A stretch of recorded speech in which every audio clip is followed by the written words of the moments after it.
Hi, I'm Kimberly Adams, and I get to help you finger paint a hydrangea using only your fingertips and acrylic paint. Let's begin. Supplies: you need paper towels, gloves, canvas or any surface to paint on, and acrylic paint. To begin, we're going to get the darkest value of our purples, which is dioxazine violet or purple, however it's labeled on the tube. And we will get a little bit of paint on our finger and create a small circle at the bottom left of the canvas, and another smaller circle on the top left, and then another off to the right. At this point, it should look like an odd-shaped Mickey Mouse head. So next step is to get some paint on your fingertips, and we're going to kind of dab paint in at the very bottom of that first circle, almost in the shape of a crescent moon, just around the very bottom. It's okay not to have a perfect circle lined up. We want it to be kind of messy and loose. We'll do the same thing to the other two circles. Again, concentrating putting the darker paint at the very bottom. And some more on the last circle. Now you'll notice that I'm purposely avoiding adding paint to the very top of each of these circles. That's because we're going to add some paint here later. Right now we're just focusing on what will be the shadows. Now wipe off any excess paint on your fingers and let's grab the mid-tone. Mine is labeled Brilliant Purple, so whatever that mid-tone value you chose, we're going to actually apply that right on top of that newly added paint. It's okay if the two mix. I'm just going to kind of tap that in there. Again, avoiding putting any of the paint kind of in the top part of that circle. Just going to add and mix that in there. Perfect. Now we're going to add the other circles. Now at this point it's going to start to look, it's going to add a little bit more shape, looking a little bit more three-dimensional. Add a little bit more to the top circle here soon.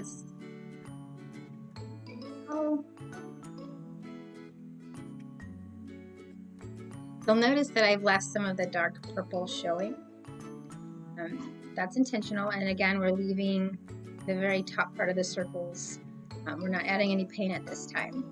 Alright, so once we get this color applied, we're going to clean off our gloves and we're going to grab titanium white.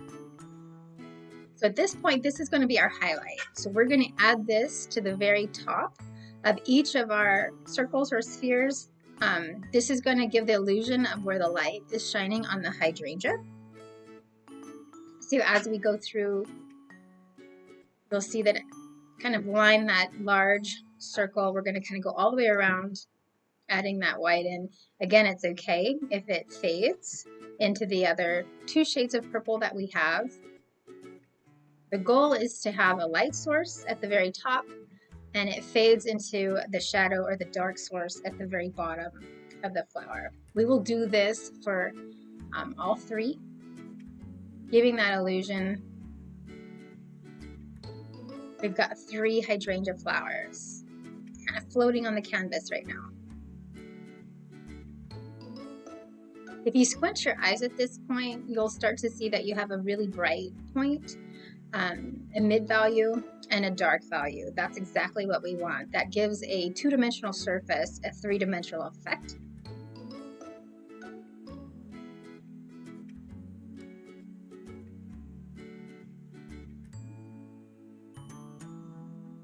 If you don't have those values, don't worry. We can always go back and add more dark or light depending on what's needed. For my canvas, I'm going to go in and I'm going to line that larger flower with that dioxazine purple. It's the darkest value I have. By lining that circle and placing that dark value next to the white, it's going to give it a focal point. It's also going to give the appearance that that larger flower is creating a shadow. I'm also going to go in and add a little bit more of that dioxazine purple into the bottom of the hydrangea, giving again that shadow effect. This is my absolutely favorite part of the painting because it really does make these flowers look 3-dimensional. You'll notice that I'm keeping the paint very loose and not putting the applications of paint close to each other. That's on purpose. We want it to look like there's a shadow between the petals. So again, squint your eye at it and it should look like you have three-dimensional spheres. Now we're going to wipe off our gloves and paint the leaves. So following suit, we're going to grab our darkest green, which is Hooker's green, and we're going to place it right underneath where we put that darkest value of purple. I'm not really focused on creating any type of shape.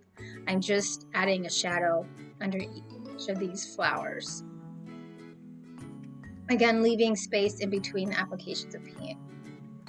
Clean off my fingers, and now I'm going to add a midtone. So this is going to be light green. Again, just hitting it in a few places. This is going to add a little bit of dimension, making it a little bit more interesting than just having one flat color. At this point, I'm going to take any excess paint that's left on my finger, and as opposed to wiping on a paper towel, I'm just going to tap it into the top of the canvas. This will give an illusion that the leaves are fading off into the distance.